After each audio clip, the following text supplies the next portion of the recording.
I like those banners. They look good, don't they? Uh-huh.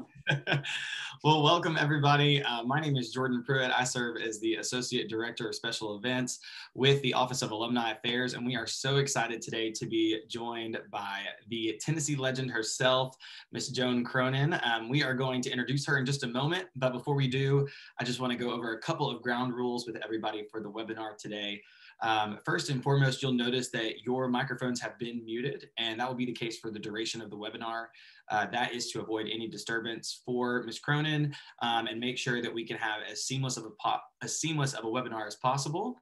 But we do want you to be engaged. We do want you to ask as many questions as you would like. There is a Q&A feature at the bottom of the webinar, and we encourage you to insert questions throughout the conversation. We will have some time about halfway through where we will pause and allow Ms. Cronan to answer some of those questions. And I know she's got a few stories in there for us as well. So we're excited to see what questions you all have.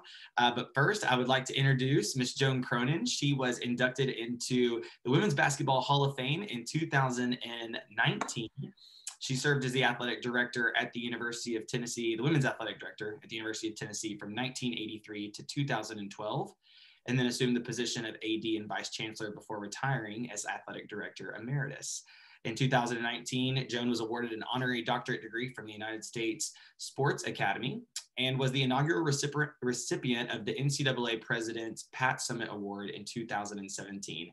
That award recognizes an individual for positively influencing college athletics and their experiences through the individual's career-long commitment to advocating for women's sports, which there is no one that epitomizes that more than Ms. Cronan. She is a great friend of the University of Tennessee and has given much of her career to the Lady Vols as well as the university in general. So we are so thrilled today to be joined by Ms. Joan Cronan. I will turn it over to you and the floor is yours. Well, I wish I could start off by saying Rocky Top, but you let it off well. Thank you, Jordan. What a great introduction. You know, I'm excited to do this webinar because when you think about this time of year, I love March Madness. It's one of my favorite times, and we're all not being able to get together. So for the Alumni Association to do webinars that feature basketball and what's happening makes me thrilled, and I'm excited to be a part because normally I went to the SEC women's tournament, I went to the SEC men's tournament, but it wasn't the same. You know why? It's because we didn't have our alumni there. We didn't have our pep rallies that we usually have that are so much fun, which I want to thank the Alumni Association for doing that for all of us, because it's a chance for us to get together, get ready to have our pregame, and we can go. You know, March Madness is my favorite time of year. It's so favorite that I never do my taxes on time because it's so much fun to be a part of March Madness. And when you think about it, how many times the Lady Vols were involved in March Madness. I do my taxes, I get an extension, and I do all of that. But I didn't want to do it on time this year because I thought they might audit me. I am so proud of both teams. When you think about the men's and women's basketball team and what they did this year and what they accomplished, we all know that on Monday, the men are going to play on Friday at 4:30. And the women are going to play on Sunday at 2 p.m. And we're going to start a journey that I think is going to be very, very exciting because I think both teams can go far into the NCAA. You know, what an accomplishment this year. When you think about a year ago, in fact, a year ago last week, I was in Nashville for the men's SEC tournament. I was at an alumni reception getting excited about going over to the game. My phone went tweak. And it said, no fans. And then a little while later, it went tweet and said, no games. And it's been a year and a week since we've been able to live what we call normal. And that's to have happened this time and for athletics, especially. I'm proud of the University of Tennessee and the SEC and the NCAA that we're actually having a tournament this year. You know, I was worried that something was going to get in the way, but with our athletes, our coaches, and our administration, we're tipping up and we're going forward, and I'm really proud. You when I think about this time and what's happened this year, we're all going to talk about what happened in 2020 and 21. But, I think the God that I worship didn't give us this virus, but I really think he cares how we respond. And I think we've responded well. It kind of reminds me of a soccer game, which is, by the way, our Lady Ball soccer team's doing great this spring. But, it reminds me of a soccer team that gets out of control. And when they get out of control, you hear the coach yell, settle the ball. And you know what they mean by settle the ball? They mean put your foot on it, stop it, reset your goals, and then go forward with the game and hopefully score a game. I think that's what we've had to do this year. We've had to settle the ball. And I think all of us have done well. I don't know about you guys, but my calendar was full. I had all of these wonderful trips, all of these things I was going to do. And all of a sudden, everything stopped. But I think when we come out of this, we're going to be a kinder, gentler world. And so I think we will learn from this, and I think we will do right. So thank you for helping me settle the ball. Thank you for settling the ball. And as we go forward, when I had a friend that called and said, Joan, when I got my second shot, I cried. She said it wasn't about me. It was about what had happened and how many people, how many doctors, how many researchers, how many Federal Express trucks it had taken for all of us, nurses and doctors, to get that shot. So it really is a time to sit back and say thank you. As we go forward, I want to talk a little bit about Kelly Harper. I keep calling her Kelly Jolly, and I imagine a lot of you do too. So proud of the year she had with our team. Not only are we the only team that's made all 39 NCAA championships, but she's also one of only 2 coaches that have taken 4 different schools to the NCAA championships. And she's the only one that's taken her alma mater. Kelly, I remember, most of you don't know, she got married right after she finished her eligibility and began coaching immediately. She has taken Western Carolina, NC State, Missouri State, and now Tennessee to the Final Four. The only coach that can match that is Jim Foster, and many of you will remember he was former coach at Vanderbilt, but he took St. Joe, Vandy, Chattanooga, and let's see, who was the other one? Vandy, St. Joe, Chattanooga, and somebody, I can't remember the fourth. But he took 4 schools to the Final Four as well as Kelly. But what a year they had. I am so proud of what she has done this year. What a year Rick Barnes has had. What a leader Rick Barnes is. I kind of feel like Rick stepped in and took Pat's place as far as being the leader of the coaches at Tennessee. And he has done that. He's been the leader of all of us. He's such a quality person and also a great coach. So we wish Kelly and Rick the best of luck as we turn. Before I talk about other Final Fours and the Lady Balls, I want to talk a little bit about, we're not just women's and men's basketball. So many things are happening. I think next week we start spring football with a new coach. I'm excited about a new offense. It sounds like it's going to be fun. Our men's and women's golf teams are both doing well. Men's golf is in Auburn, women's in Georgia. Our women's and men's swimming team are at nationals in Greensboro, North Carolina, and watch out for them. I think they can really make a difference in that.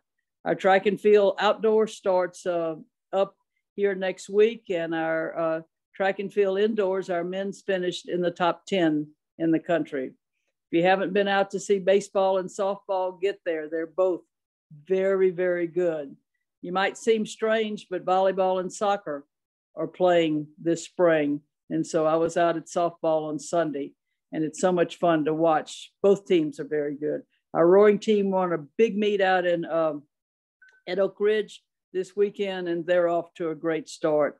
And 2 teams that are really serving aces, if you catch which one I'm talking about, our men's and women's tennis team is awesome. So let's hope we can get fans and get out to see each other.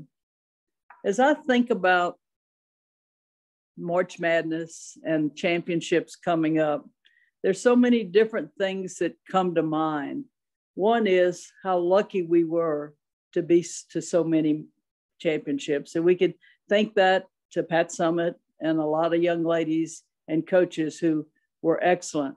But I mentioned earlier, we're the only school that's been to every Final Four. We don't want to break that record. That's 39 we've been to 39 championships. We've been to 18 Final Fours. Think about that. 18 Final Fours. I have the distinction of having gone to more Final Fours as a athletic director of a team participating than any other coach. And I thank a lot of young ladies and a lot of great coaches for that. But we have been to all, and we don't want to break that record. You know, when I think about as I retired, and the title Athletic Director Emeritus is a great title. It means I'm old. It means I don't have to make major decisions. And it means I smile a lot more. But when I retired, some of the questions that people asked me was, what's your favorite memory? You know, what is it all about? You know, in mine, it's not about events. It's not about wins and losses. It's really about the people and what's happening. When I think about one of my favorite memories, it was in Texas. We were at a Final Four, and I'll never forget, the bus drove up, and on the outside, it said, Women's Final Four sold out. For somebody who had been working in athletics for so many years and promoting women and trying to sell women, that gave me goosebumps. It really did. And then we went on that year to win our first title at Texas, which was very special. We came back to Knoxville, and several years later, and we were hosting a Final Four. So my goal then was to break the attendance record. We wanted to have the most people that had ever seen a Final Four. I had a great staff. They worked extremely hard and got prepared to host a Final Four.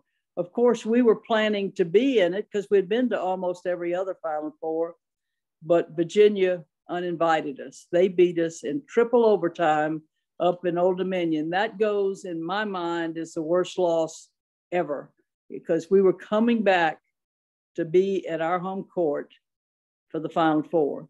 Well, I was scared. We'd sold tickets, and I was worried about, were people going to show up? Because at that time, they were just supporting their schools. They weren't necessarily just major women's basketball fans. Well, we had sold over 22,000 tickets, and we got uninvited. In fact, I was so sure we were going to be in the Final Four that I had 5,000 T-shirts printed up, and it said, Lady Vols in the Final Three. I have to admit that Dr. Johnson called me to his office after that and said, what are you going to do with those T-shirts? And I simply said, we're going to wear them till we get back to another Final Four. Fortunately, we got back quickly and got to get rid of those T-shirts. But, you know, we marketed that next week and got people involved. And the night that the Final Four started in Knoxville, when I walked down in that arena, I looked around and we had 22,000 people. We set the record.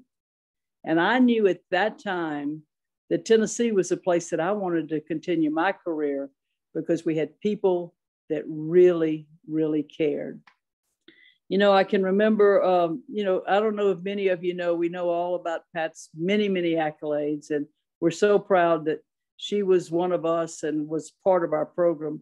But one of the things that you might not know is Pat Summitt was very superstitious.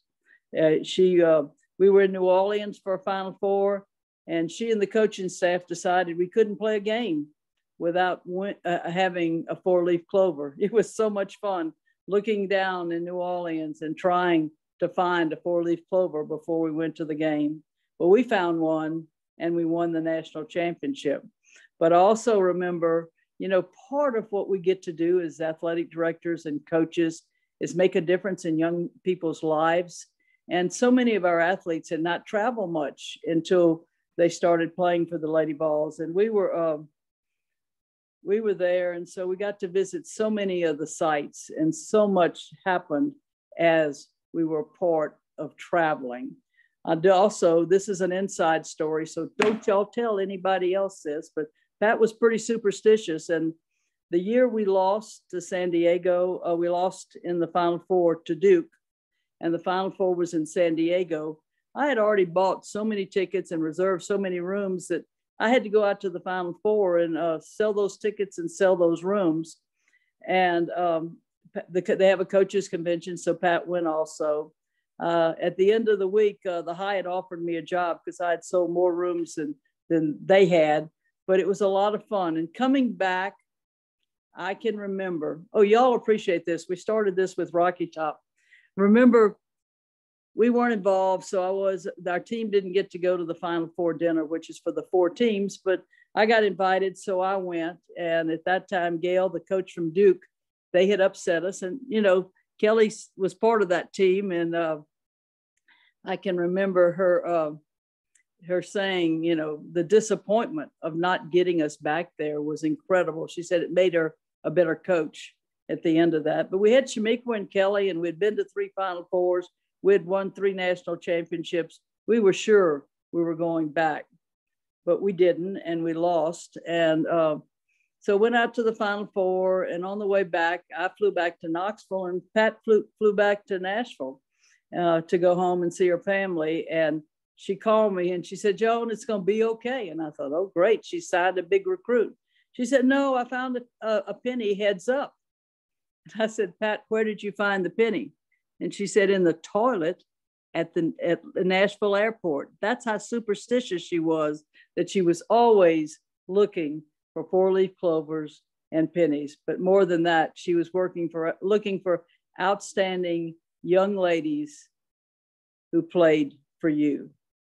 When I think about what questions people ask me that I wanted to share with you, one of the questions that people ask all the time is, what made Pat such a great coach?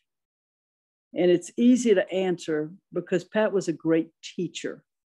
And she considered the basketball court her classroom. And her game plan was not just winning, but it was developing young people.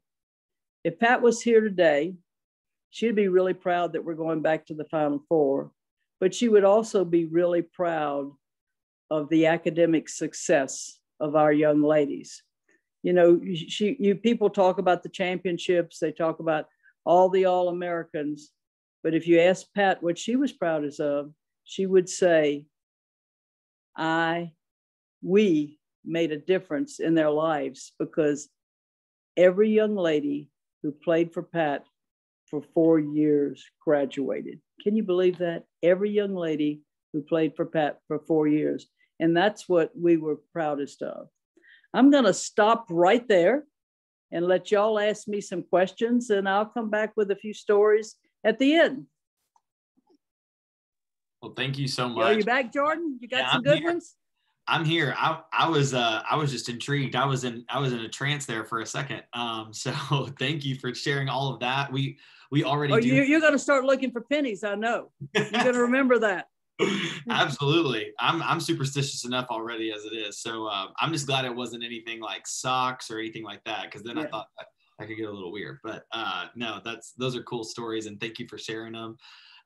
We do have a good amount of questions that have already been submitted, but we have plenty of time. So for those that are still on, please encourage you to submit questions, even as we go through some of the ones that have already been asked. So we'll start from the top. And this one says, how do you recommend for women in leadership positions to lead in an environment that is dominated by men?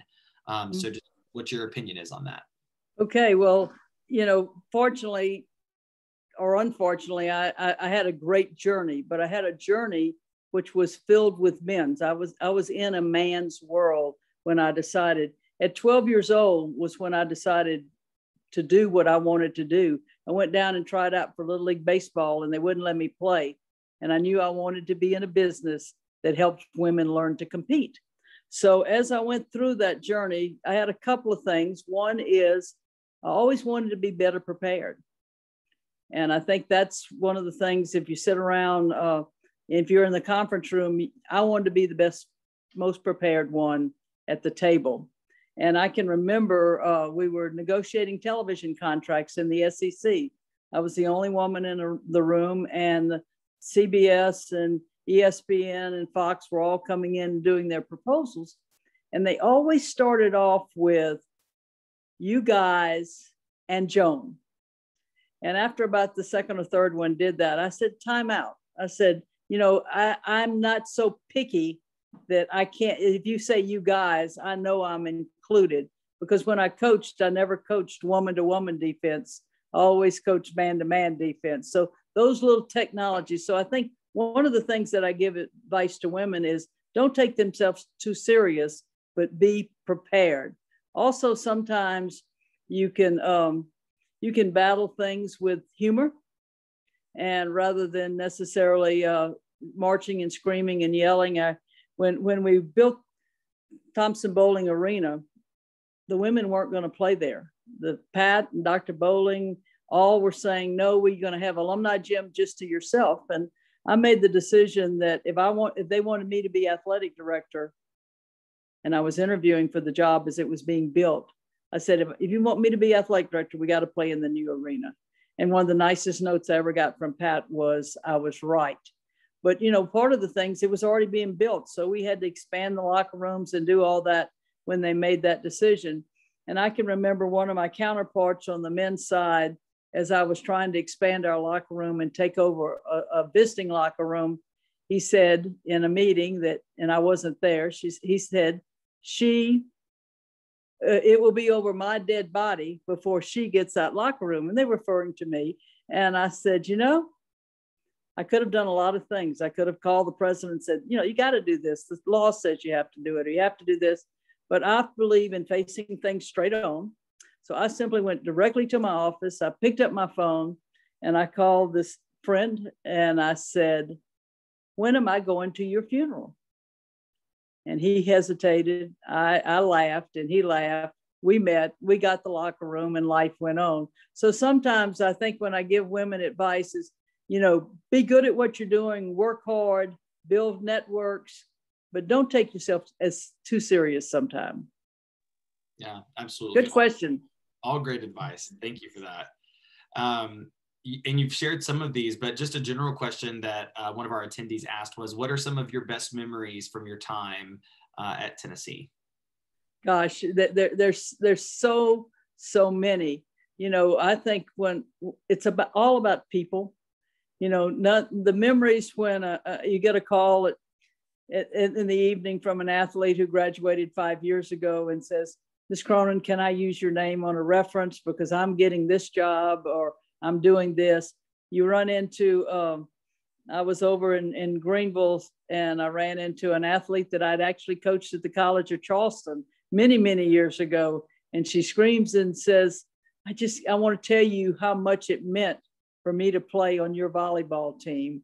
Those kind of things are the memories. It's all about people because, I got into this business because I wanted women to have an opportunity to compete, because I think to be successful, you have to be competitive. And I'll do a little advertising here. I've written a book and it's called Sport is Life with the Volume Turned Up. And it's lessons from sport that help you about success and about business. And I really would love for, you can order it on Amazon, and it's not just about the Lady Vols, but it's lessons that we learn. And I think our fans would enjoy it. The other book that's also on Amazon that I think is really special, and I'm chairman of the Pat Summitt Foundation, which is a foundation that's set up to raise money because we want to find a cure for Alzheimer's. When Pat was diagnosed with Alzheimer's, she came in my office and she said, Joan, I've just been diagnosed, and this is the exact word, early stages dementia, Alzheimer's strand. And we talked about that, and she faced it so well. And what she said was, I hope I'm remembered for winning basketball games, but I also want to be remembered for making a difference in this disease. So the Pat Summitt Foundation is charged, and we formed a foundation, and I know she would be proud because we have a Pat Summitt clinic over at UT Hospital to help with research and to help with patient care. But we came out with this book. It's called Quotes from the Summit, and they're quotes from Pat that she used. And the neatest thing is so many of her quotes are in her own handwriting. Now, if they were in my handwriting, y'all couldn't understand them. But as you know, Pat's handwriting was perfect. And I highly recommend, I'd love for you to get both of those books, maybe as an Easter present for somebody or whatnot. But those are two quotes. Another thing with the Pat Summitt Foundation, you're going to see a lot of promotion here in the next 2 weeks, is they called 2 weeks ago when they were getting ready to plan the Final Four. And as you know, there's only going to be a fourth of the seats filled with fans because of the virus. And what they want to do is fill the arena with everybody's cutout. So you too can go to the Final Four. Just go on the Pat Summitt Foundation's website and you can order your cutout. It will be sitting at the Final Four, and the proceeds from that are going to the Pat Summitt Foundation and the Kay Yow Foundation. So great causes. So even though we can't go to the Final Four this year, I've already ordered my cutout, so I'm going to be there. Well, we hope you're there in person too, because we want the Lady Vols to be there, which I know if the Lady Vols are there means that Joan won't be too far away. So you got it. You got it. We have another question here from Chuck. He said Jim Foster was also at Ohio State. So that. Thank you. You're right. Chuck knows that my memory there was gone. Thank you. He said, my question is if you could please talk about the impact of giving back and examples like what Candace Parker just recently did with the outdoor basketball courts in East Knoxville, and also Peyton with his charity. So just the importance of student athletes giving back to their alma mater. Absolutely. You know, my favorite saying, those who know me well know that I love to play golf and I love to play tennis. And my favorite saying is, in life and in tennis, it is better to serve than receive. And that's one of the things that we tried to teach our athletes. When I spoke to the athletes at the beginning of every year, and you can imagine over 30 years, I spoke to Peyton and Candace and lots of great people and great athletes. But I told them 4 things. And these are the 4 things that I said. Remember who you are and who you represent. And that goes on for the rest of your life. Once you're a ball, once you're a lady ball, you're that for life. Number 2, I told them my favorite Bible verse was Luke 12:48. To whom much is given, much is required. And again, that talks about giving back. Number 3, I told them they were responsible for their actions, but accountable for their teammates' actions. That means if you see your teammate struggling, you need to help them out. That's what teamwork is about. And then I told them to remember that the only place that success comes before work is in the dictionary. So if you were going to be successful, you had to work. And those were the 4 things. And Chuck, that really all of them apply to why to give back. That one of the things that we always wanted to do was to get our young people out in the community to give back where they understood the importance. I do have to tell you a side story. We did a women's build of a house for Habitat of Humanity. And it was this time of year. It was before we're getting ready to go into the championship. And we were all out working, and some of us were sawing, some of us were nailing. And I looked up and Candace Parker and Pat Summitt were doing the roof. Well, the AD in me panicked, and I said, you're going to work on this house, but you're coming down from the roof because we need you in a couple of weeks to go to the Final Four. So that did bring, but Chuck, thank you for noticing the importance of our athletes giving back. And I do believe that athletics and competition helps people be successful. Absolutely. We know so many of our student athletes give back while they're at Tennessee, and especially once they graduate as well. So both of those just crucially important for our student athletes as well. So you mentioned Peyton, and I'm chair of the Pat Summitt Foundation, and Peyton is honorary chair. And one of the things he does every year for us is to have sponsor an event in Nashville, which is a high-end, gives us $500,000 every year from Peyton Manning. What a special young man. And if you haven't watched Peyton Places, you need to watch it. I got asked, what did I Zoom on during this pandemic? And I said, Peyton's Places. And my favorite series was Bosch. I love the detective. I think I should have been a lawyer. That's awesome. Thank you so much for that. Another question that we have here is, what's one lesson that you learned from Pat that you still take with you today? I'm sure there's many, but is there something that stands out there? You know, I think the lesson that I learned from Pat was humility. I hope I learned it because I think it's really important. One of the things when we were getting ready for Pat's celebration of life in Thompson Bowling Arena, 95% of her athletes came back for that celebration of life. What does that tell you about the impact that she had on those young ladies? And I called a huddle. I got all the young ladies together and I told them, never in my lifetime or your lifetime will we know anybody that has won more awards than Pat Summitt. I mean, she's won everything there is to win, but also never we will know anybody that's more humble. And, you know, once Pat passed away, I can't tell you, people would always come up and tell me about her accomplishments, but then they would say, you know, Pat called my mother when she was ill. She went to visit my dad in the hospital. She signed this autograph on the street and she didn't have to stop. So, you know, those kind of things I think made Pat Summitt so helpful. Then, you know, I get that question. Then I get, Joan, what did you teach Pat? And I have to think harder at that. But you know what I hope I taught Pat was to enjoy the journey and to really be conscious of what we were doing because we had a wonderful journey. Yeah, that's so special.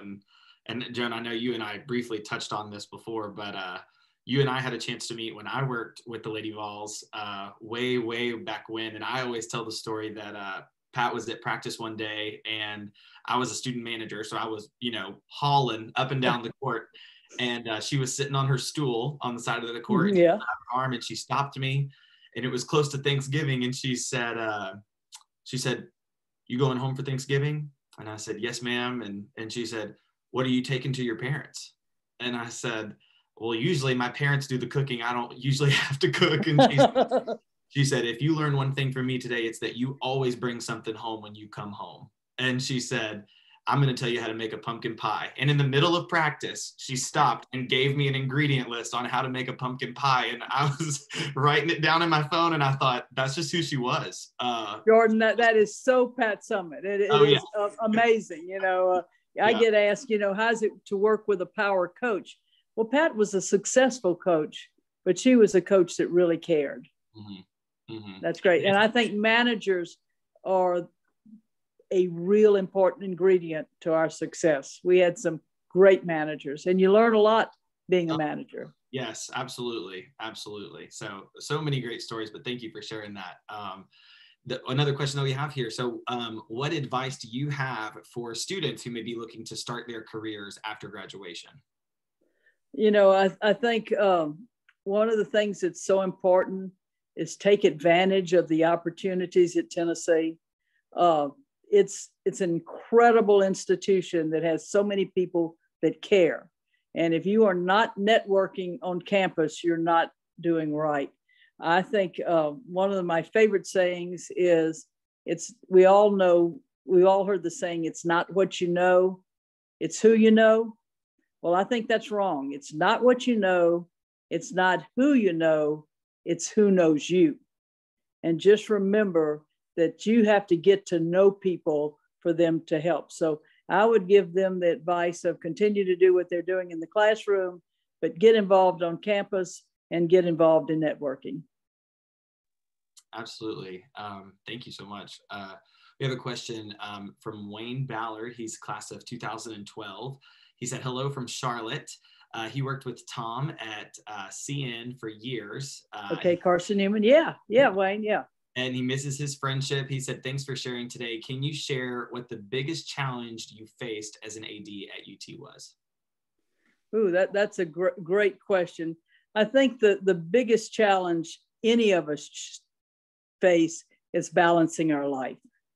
You know, whether you're a doctor, a lawyer, an Indian chief, an AD, head of the Alumni Association, you know, trying to balance our life because it gets so full. And I came up with something that I've shared a lot over the years. And Wayne mentioned my late husband, Tom.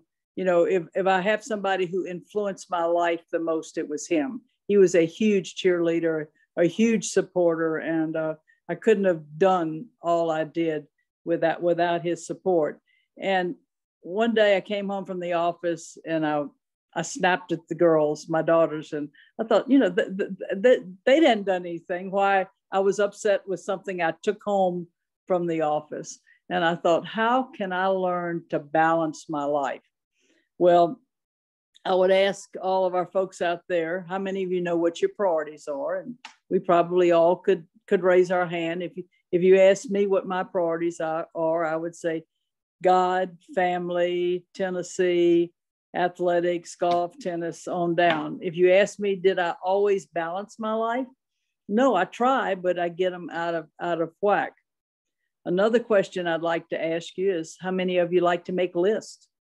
I'm a big list. I made at least 6 lists this morning. How many of you like to check things off your list? Yeah, we're all do that. Integrity question. How many of you put something on your list after you have done it?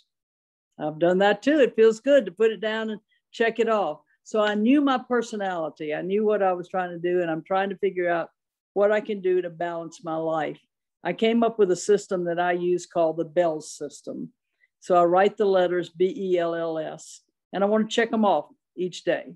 I told you what my priorities are, and you can make your list whatever fits your priorities, but God, family is my list. So the first thing I'm going to check off the B, I'm going to read my Bible or do a devotional each day.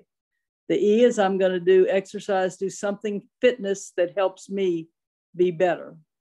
The first L is I'm going to learn something new every day. I never want to stop learning. I want to keep learning. I'm a huge Words with Friends fan. So if I haven't learned anything all day, I'll try to learn a new word where maybe I can beat you tomorrow, Jordan, if we play, because I am competitive. The second L is I'm going to write a letter or a note to somebody I'm thinking about, not one I have to. And some of you, especially youngsters, are not going to like it. Emails don't count. It has to be a handwritten note. And the S is special project. I did pretty good keeping life straight at the office, but I hate housework. I cannot. One of my son-in-laws went to work for Electrolux, and I said, I don't want a vacuum cleaner. I've learned all these years not to use one. So what my S is a special project at home.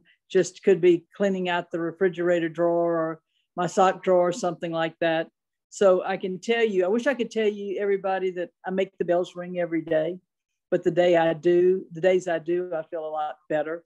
So that's the lesson that I hope that I learned as I tried to balance my life. Definitely. Thank you so much for answering that.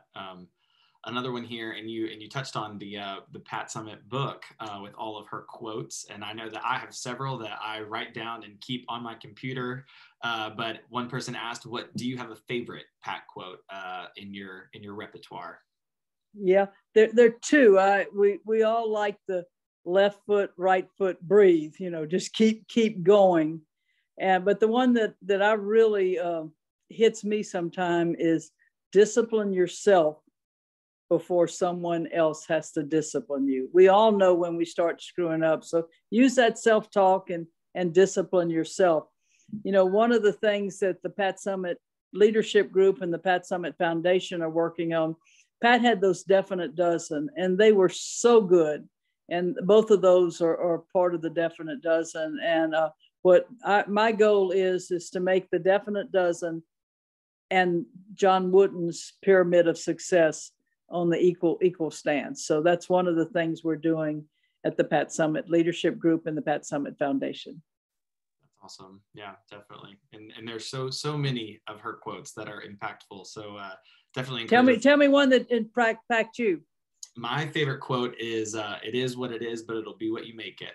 Yep. That is one of hers that I ring into my head quite often. And actually, I used to be a hall director at UT before I transitioned into alumni. And I utilized the definite dozen as a part of my staff expectations every year. And so I told my staff every year that if we could follow the definite dozen, then we would be a better team at the end of the year than when we started. And so I implemented that with my staff as a hall director, and I actually had an opportunity to present on it at a conference about utilizing that as a part of my staff expectations. And there's something, what I love is that every time you read them, you get something different out of it. And it depends on where you are in life, and it hits you. One of the things that we're working on is developing a CD series that high school coaches and middle school coaches can use, and where we take each of the definite dozen and talk about how it impacts. So that's great. That gives me more incentive. Absolutely. So the last question we have typed in right now is, where do you think the future of women's athletics is going and will go in the future? Keep on keeping on. We've come a long way, baby. We still have a long way to go. I am so proud to have been a part of the University of Tennessee's athletic program and what is going forward and how we developed. One of the proudest things I was always when I got a call from somebody and said, Joan, how did y'all do that at the University of Tennessee? Or, how did you sell out a game? Or what did you do? And that made me really proud, but we could not have done that without the support of the university, without people caring. And I'm proud to wear the orange. Many of you know I'm a LSU graduate, but I'm a Cajun with orange blood, and there's no doubt about that. And I'm so proud of the difference that Tennessee made in women's athletics and the difference that we were able to help make across the country. And that's really important. I'm thrilled with the future. Those of you who haven't gotten to know Danny White, our new athletic director, he's a great one. He's going to do a great job of supporting both men's and women's athletics. I feel very good about our programs under Danny. This tells you how old I am. I kind of watched him grow up. His dad is one of my best friends. His dad is the athletic director over at Duke now. And we served on lots of committees and been together a lot. So, but Danny has come in, he's making some great moves, and he's got all the right parts. I think we will see his leadership style, his energy, his enthusiasm, and his determination. I just love the fact that, he's here and he's here to stay, and got a great young family. So get to know Danny White, our new athletic director. I think he's a good one. And I can't do that without saying, I think Randy Boyd and Dondi Plowman as president and chancellor are doing an awesome job. They are a team, and it takes a team to succeed. And when I've worked with Randy, we both chaired the United Way Drive in Knoxville. He's the Energizer bunny. He's got such a positive attitude. I told Dondi the other day, I don't know anybody that communicates better than she does. She has done a great job. I think during this time of a virus, what leaders have to do is stay calm and communicate. And I think that's what Randy Boyd and Chancellor Plowman have done for us. So I think that's very positive. Absolutely. And while you were actually answering that question, we had one more come in, and then I'd love to hear some of those stories. So question here from Erin. She said, it's wonderful to see you. Thank you so much for sharing today. We oftentimes lean on our mentors for advice and feedback during our careers. They asked, who is a mentor that you personally look up to? Okay, I mentioned earlier, my husband was a great cheerleader, a great fan, and really helped me through the times. I was fortunate. I grew up in a small town in South Louisiana with parents who taught me that you can do anything. You can do whatever you want to do. And to the point of, I can remember playing basketball in high school, and my dad yelling, "Shoot, baby," from the stands. I'm not sure that I liked it at that time, but now that I think about it, he was supporting me. So, you know, women's athletics was so at its infant stage when I had the opportunity to get started. There were some great athletic directors, but at that time they were all male. So I can name that. But one of the things that I think is important is that you continue to grow. Don't get satisfied with where you are. Continue to grow. And I think anytime you get a chance, I love to read. I'm a huge book on tapes fan. I can listen to a book just running around Knoxville in a week, and so I enjoy that. So my advice is don't stop learning. Keep learning. I think that's important. You know, when I think about kind of closing, and this has been fun. I wish I could see everybody. It's kind of awkward. But Jordan, you've done a great job. You've been a great MC here and keeping us going. And I hope we can continue to do webinars. But you know, I always think it's important that you practice what you preach. And you know, it's easy to stand up here or sit here and say, you need to do this, this, and this. But if you can't follow up, that's important. I used some examples today about academics and the importance of what you were doing and what we were doing. We always said you were student first and an athlete second. And I think that was important. And, you know, we had rules such as you had to be in class. If you weren't in class, you missed the game. That's you don't miss many classes when you have that hanging out. I also you had to sit in the first 3 rows because I feel like you learn more when you're up front. And but one of the stories that I think about, and it's the way Pat, I think, ran her program. It was that they were students first and athletes second. We were recruiting a young lady from Kentucky. She was from the coal mining part of Kentucky, a very poor area and a poor academic area. And I can remember Pat coming in and talking about her and worried about her not being able to fit into our program. Could she really come in and make a difference? And I said, well, you know, in our world, you can go up and visit her, and then we can bring her in to visit us. So she went up to visit, and on the way back, she called me and she said, Joan, she really wants to come, but I'm still worried academically. Can she succeed here? Not because she's not capable, it's just that she comes from a very poor background. Well, I said, well, let's bring her in. And our athletes are our best recruiters, so let's see what we can do. And our athletes, we brought her in. We brought her in one of those Saturdays that there was only 107,000 people on campus in Orange, and it was an exciting Saturday. And I can remember going down to my office to meet with this young lady. She was standing outside of my office, tall, attractive, blonde young lady, dressed in one of the most expensive looking suits that I'd ever seen.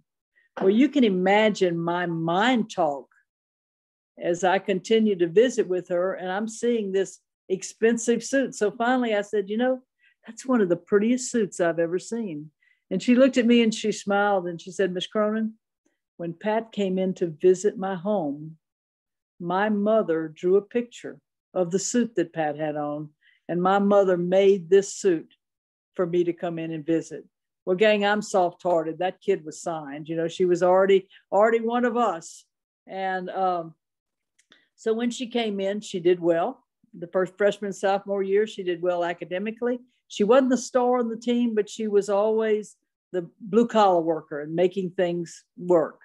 So went on freshman, sophomore year, okay. The middle of her junior year, our academic advisor came in and she said, Joan, she's struggling. It's not that she's not trying, but she's like on that treadmill and she just can't catch up. The time is not there, and we need to help her. So I called a Summitt conference. I called Pat in and this young lady and our academic advisor, and we talked about what it would take to help her catch up. Well, what we decided to do was pull her out of practice and off the road for 3 weeks to give her time to catch up. Now, this is in February, pretty intense time of basketball. but we let her start at all the home games. So we're like a child, we were giving her that lollipop, but we wanted her to catch up. Well, after 2 weeks, the academic advisor came back and said, Joan, she's doing great.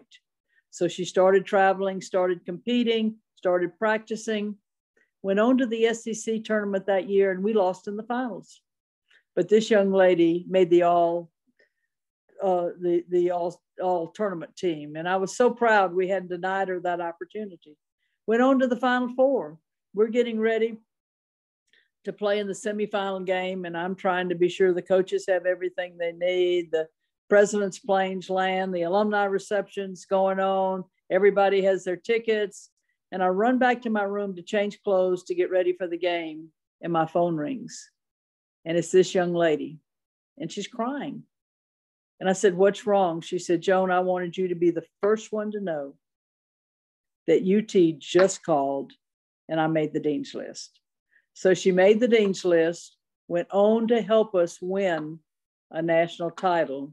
And the next year she became the first member of her family ever to graduate from college.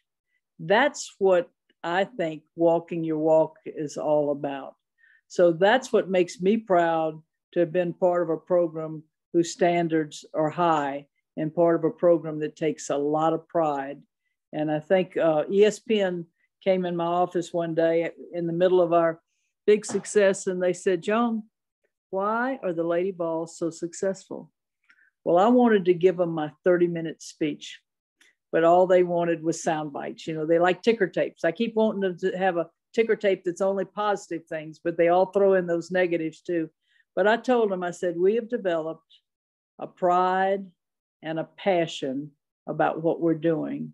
And that leads to success if you put the right people in the right spots. And I can tell you, the people, the staff, the administrative staff, our coaching staff is outstanding, and it continues to be at the University of Tennessee. And I'm proud to call it my university and wear the orange and sing Rocky Top. I'm going to close with just 8 quick things. Some of them I've told you and some of them I hadn't, but just listen. One is remember who you are and who you represent. Remember the Bible verse 12:48, to whom much is given, much is expected. Remember that the only place that success comes before work is in the dictionary. Our character determines our choices. Our choices determine our reputation. Our reputation determines our legacy. What's your legacy going to be? Help ring the bells in life. And this is for all the fundraisers out there. In life, you learn, you earn, and you return. So remember that that's what we're all about, is continuing university where in the future, you take advantage of what you learn to earn and return. This is one I really like. The people who know you the best should respect you the most. The people who know you the best should respect you the most. Live in such a way that if anyone should speak badly of you, nobody would believe them. I'm going to repeat that in the world of social media and all the things out there. Live in such a way, if anyone should speak badly of you, nobody would believe them. And last but not least, in life and in tennis, it is better to serve than receive. Go Big Orange. Thank you so much, Ms. Cronan. It's absolutely a pleasure. Joan. Yes, I know. I keep switching back and forth on you, but thank you so much for your time today. You truly are. You embody what it means to be a Lady Vol for life, and you are quite the torchbearer for our university, and I can't overstate that. So thank you for all you do for the University of Tennessee, and thank you for giving us some of your time today.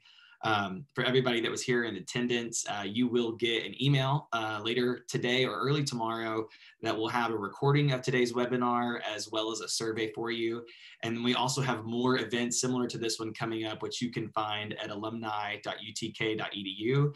/events. So be on the lookout for other opportunities like this, as well as many other things coming up as we get ready for the Sweet 16, the Final Four, everything in between. We're excited to see both our Vols and Lady Vols get into the tournament and start that this week. So thank you so much again, Joan. We appreciate you. Have a great day. It was fun. Thank you. Thank you.